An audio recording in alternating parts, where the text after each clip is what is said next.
ये वही लोग हैं न जिनको संस्कार है, न भारत की संस्कृति का पता है।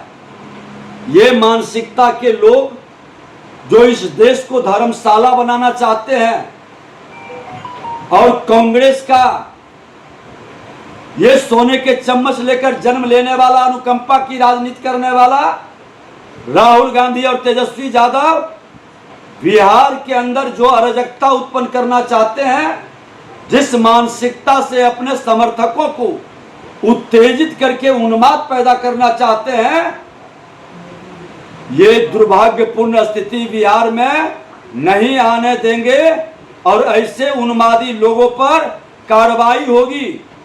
इस तरह के मानसिकता के लोग जो घबराहट में, छटपटाहट में गाली उपयोग करने लगे अपने लीडर के प्रति, देश के प्रधानमंत्री के प्रति, ये मोहम्मद नौशाद का जिसकी चर्चा रही है,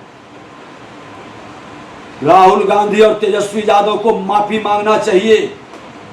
और लोकतंत्र में विश्वास नहीं, संविधान में जिसका विश्वास नहीं, पहले संवैधानिक संस्थान पर प्रश्न उठाया, अब वोट चोर की चर्चा। अरे तुम तो वोट के डकैती करते थे, लोकतंत्र के डाकू हो, तुम्हारा खानदान ही डाकू रहा है।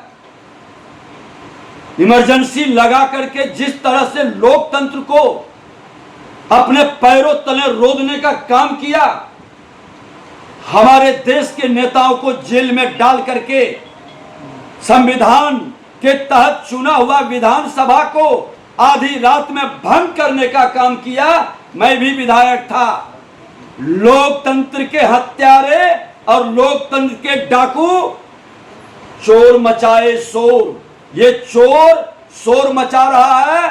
राहुल और तेजस्वी, जिसका बाप और जिसका खानदान ही उसी कुकर्म से निकला है, वो व्यक्ति मोदी जी पर उंगली उठा रहा है।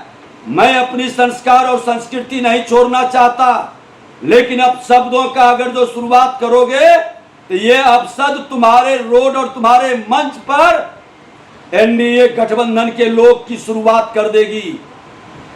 संस्कार मत छोड़ो, लोकतंत्र की मर्यादा का पालन करो।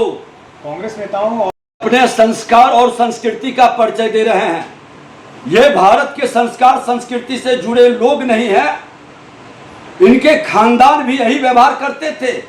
और मर्यादित भाषा का उपयोग वही लोग करता है जिसके पास संस्कार नहीं होता है। और ये शायद भूल गए कि ये भारत की भूमि है। असुर प्रवृत्ति के लोग शैतान को समझाने का और मिटाने का खेल इसी धरती पर मर्यादित भाषा और संस्कार लेके जन्म लेने वाले, मर्यादा का पालन करने वाले लोगों ने इतिहास रचा है। और ये अगर जो उस लक्ष्मण रेखा को पार करेंगे, पहले तो इन्होंने संवैधानिक संस्था का अपमान शुरू किया, फिर संविधान पर प्रश्न उठाया, फिर हमारे संवैधानिक पद पर बैठे नेता को अपशब्द बक रहा है। ये वोट चोर कर करके ये तो खानदानी चोर है, इसका बाप भी चोर है, इसका बेटा भी चोर है, इसके डीएनए में ही चोर की भावना भरी हुई है। और चोर मचाए शोर, धिक्कार है तुम्हारी संस्कार और संस्कृति पर। अरे तुम तो लोकतंत्र के डाकू हो। लोकतंत्र के साथ इमरजेंसी लगाकर जो डाका डाला था, 2005 में मैं भी विधायक बना था। आधी रात में तुमने विधानसभा भंग करके राष्ट्रपति शासन लगा करके लोकतंत्र के साथ मजाक करने वाले लोग हो।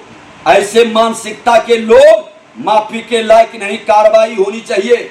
और मैं एक चीज बता दूं कि मैंने अपने कार्यकर्ता से भी आग्रह किया है, एनडीए गठबंधन से, कि शैतान और असुर प्रवृत्ति का लोग जो भाषा समझता है उस भाषा में जवाब दो, क्योंकि इसके साथ सहानुभूति रखने वाला वैसे आसुरी प्रवृत्ति और शैतानियत करने वाले लोगों का मनोबल बढ़ाता है। और इस तरह के मानसिकता के लोग जो संविधान, संवैधानिक संस्था और संवैधानिक पद पर बैठे लोगों का अपमान करे, वो कभी भी संवैधानिक पद के योग्य नहीं है और इसका हर जगह बहिष्कार करनी चाहिए।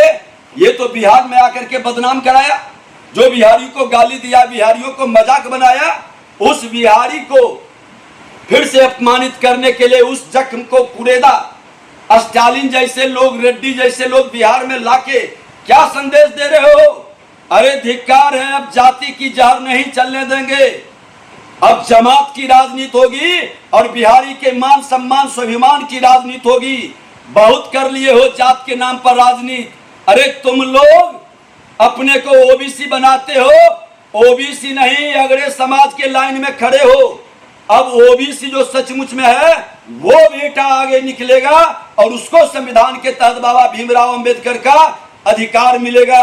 ये लोग देश को कमजोर करने वाला, बिहार को कलंकित अपमानित करने वाला, ऐसे मानसिकता के लोगों को जवाब देने की जरूरत है। और नहीं समझेंगे तो जिस भाषा में समझोगे भैया, उस भाषा में विजय सिन्हा समझाने के लिए तैयार है। तुम्हारी हर मानसिकता को बढ़िया से विजय सिन्हा समझ रहा है। 38 वर्ष की राजनीति हमारी भी है और मैं कह देता हूं कि शैतान से लड़ा हूं, आगे भी लड़ूंगा। हमारे सनातन के महापुरुष शैतान को मिटाने के लिए, राक्षसी प्रवृत्ति को अंत करने के लिए शक्ति का भी उपयोग किया है, भक्ति का भी उपयोग किया है। जो भाषा समझोगे अब उस भाषा में बिहार में लड़ाई लड़ी जाएगी।